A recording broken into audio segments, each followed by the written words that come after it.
Şaylanıp sürmeli göz bilen kaşı, cerenemin diyar nazik bakışı. Dostlarım hayranda ağız basışı,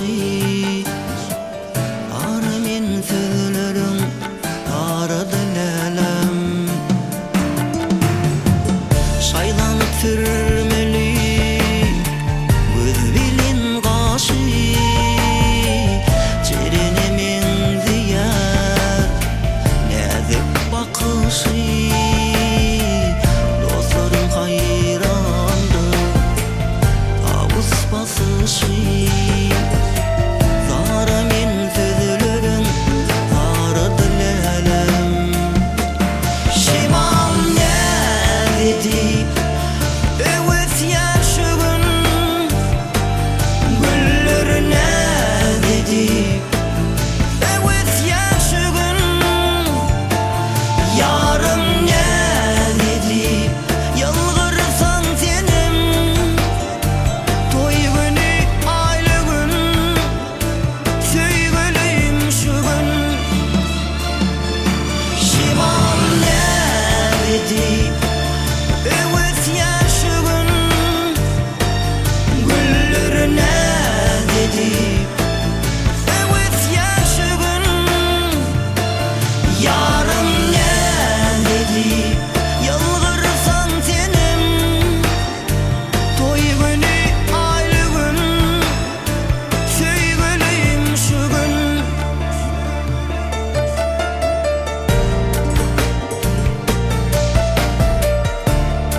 belki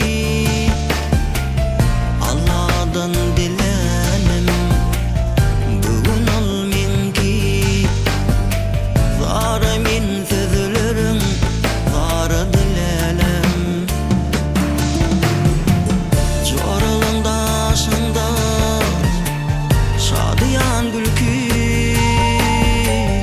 dillerim uzatsam yılgırır belki.